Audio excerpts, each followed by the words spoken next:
今やゴジラの通過した後は炎の海と化し、見渡せばいつは終わ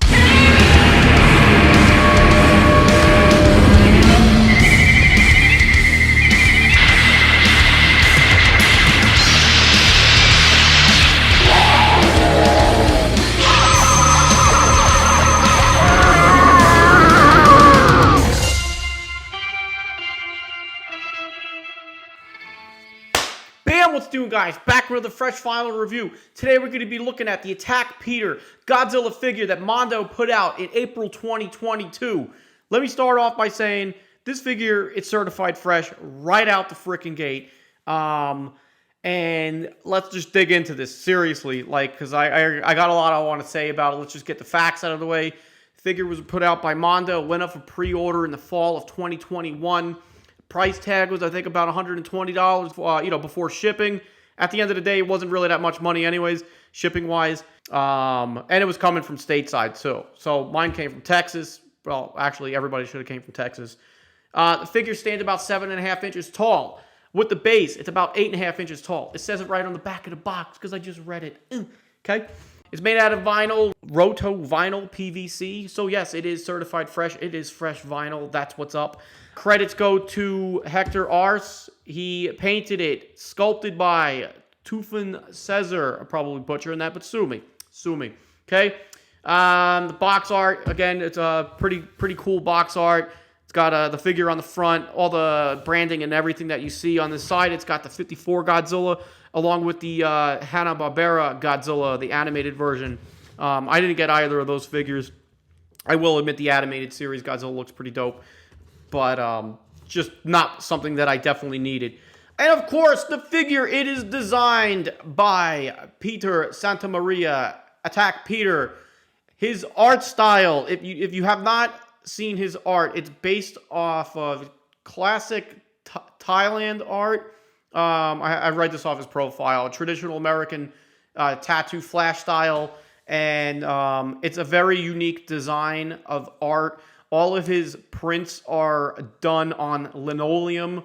It's basically he sculpts the print out and then puts it on a print. I'm not good at explaining his stuff, but it's definitely unique, unlike anything I've ever seen.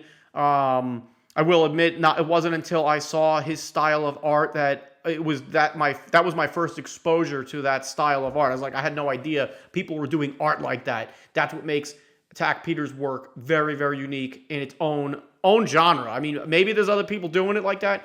I haven't heard of them. No offense to other people, but Attack Peter, you got my attention with your art and definitely this figure. This is actually my first Mondo piece. I don't currently have anything else on pre-order with Mondo as far as Godzilla-wise.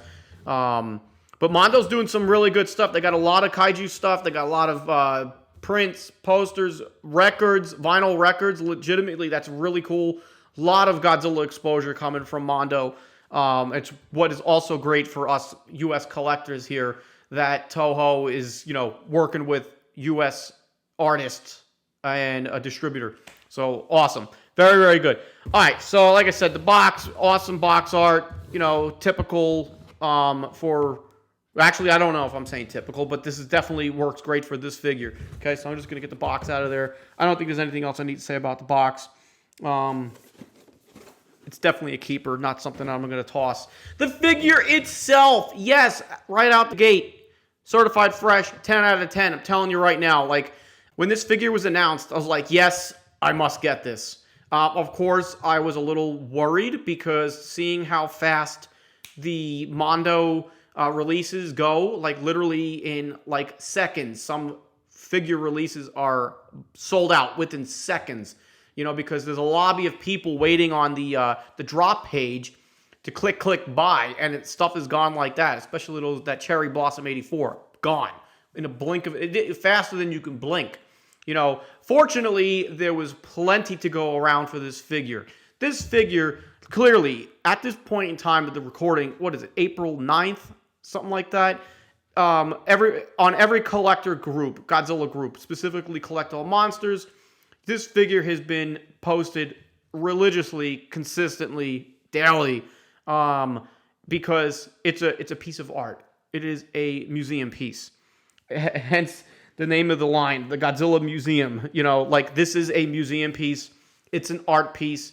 It's also why like this figure is going to find a home in one of these details behind me, because this is the Dorkseum that we're in. Clearly, there's no X Plus behind me. It's all the Sofubi and everything, because this is art. You know, definitely not a figure you're going to play with. It's a piece of art. It belongs. It's a showcase piece in its own right.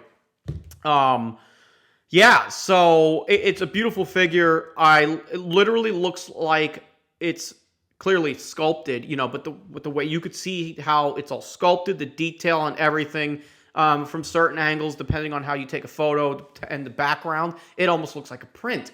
That's the beautiful part about this figure. And Attack Peter, he spared no expense. You know, John Hammond, Jurassic Park.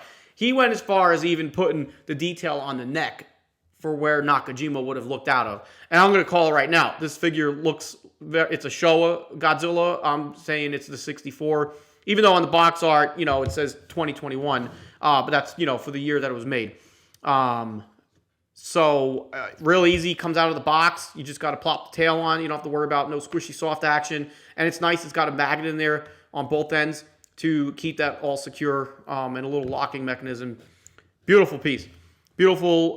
No articulation. Again, this is not that type of figure, because it's a showcase piece, like I already said. Comes with the base. Base is really nice. It's got Godzilla in Japanese right there. On the back side, again, it's got the branding, Godzilla Museum, Mondo, Toho, Godzilla. That's really good. You know, depending on how you want to display, you could go that way, or you can go that way, whichever you choose. And then clearly the Attack Peter nameplate, as I drop it here like a bozo. And that's got a little magnet in it too, just to keep it, you know, it's not strong enough to keep it held up, but you're not going to be walking around the house with it. Anyway.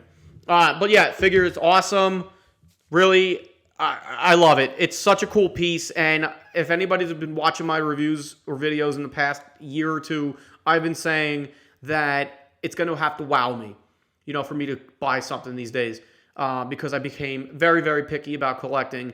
And when I saw this figure first teased, I was like, son of a bitch. I'm like, wow. I'm like, this is a must-have. There was no question about it. This was a must-have. It is so beautiful, so unique. And I'm also a fan of black and white painted figures. Shibozu, Monster X, there's just something about them. Even that whole skeleton gimmick, you know, that we've seen on certain Marmot Godzilla figures. It just looks really awesome. The contrast between the white and the black, it's really beautiful. And that does not disappoint here at all. And again, this figure, like, even like the dorsal plates, everything is sculpted. You got like literally 1, 2, 3, 4 layers of dorsal plates here, you know, just on one dorsal plate, because you got the white that pops in the background for the tips, and then you got the center, which is painted basically black, and then highlighted and accented by more, you know, white highlighting to accent those dorsal plates. Really, really beautiful. Paint job knocked out of the park on this. Now, I do know, you know, as the figure was making its way into collectors' hands, there was paint smudges and whatnot found on, you know, some spots of the figure. And this is hand painted, so that's bound to happen. Like right out the gate, you know, Attack Peter, he was quick to respond to anybody that had a problem with their figure, you know, in making a means to get it replaced and get it right. Because it happens, when especially you got a large production run. You know, I love when collectors say, I paid X amount of dollars, this shouldn't happen. Like, get over yourself, because stuff happens. Even with X Plus, Bandai figures, SH Monster Arts, it happens. It happens with Hot Toys, Star Wars collectibles, all of it. So quit your bitching. You get it fixed. Not a big deal. It's not. Okay? Sue me. Yeah, so I love the figure. It's so unique. And I couldn't wait to get this. And what the awesome part is that when it went up for pre-order, it said May of 2022, but we got ours like a whole like month early. So that was exciting. I remember, you know, one day going to work, and I got a notification from Mondo, shipping notification. I actually thought it was the Matrix Resurrections vinyl record that I had on pre-order with Mondo, but lo and behold, it was the Godzilla figure here that I now hold in my hand. Bam. Love it. It's really awesome. And this really falls in line with my style of collecting, especially when it comes to Sofubi. You know, the stylized stuff that you see behind me. And this fits right in with it. It's beautiful. No complaints with me. You know, let's see a gigantic version of this. Give me like a 14-inch scale version. I would buy it instantly. But then I would have to find more places to display it. So this is actually a good size. Don't make a gigantic version. Not yet. Whatever. Yeah, so certified fresh, 10 out of 10. What else could I say about it? You know, like it's got a great pose. It's a show of Godzilla, which is also refreshing because, you know, clearly the stuff that Japan puts out, it's more geared towards the Heisei stuff, at least in recent years. But more or so recently, you know, we've been seeing more Showa stuff from Bandai, which is great, but that's a different story. Anyway, all right, so I've said it already. Certified fresh. If you didn't get one, you missed out. This was a must-have for Godzilla collectors, you know, of any age group. Clearly, again, not something you want to play with. So yeah, that's all I got to say. I love it. Now I'm going to go find somewhere to put it in my display case. Thank you for watching the review. Thank you, Mondo. Thank you, Attack Peter, for putting out this awesome figure. Let me tell you something. You really knocked it out of the park. If I haven't said that already, I'm saying it again because redundancy. This figure, by far, it's already got my #1 vote for figure of the year. At least for what I collect. Like, you've already, at the time of this recording, you've already seen it. How many posts? How many tags on Instagram? How many posts and tags on Facebook? One after another. They just keep rolling in. Okay? And now we got this review. It's the only review that matters anyways, right? I'm kidding. Sue me. But it does. So, yeah. Knocked it out of the freaking park, dude. That's what's up. I love it. It might just stay inside, maybe the kitchen on the island or somewhere. I don't know. But anyway. All right, guys. Thank you for watching. I'll see you on my next Fresh Vinyl review. And remember, people, buy vinyl, fresh vinyl. Bam.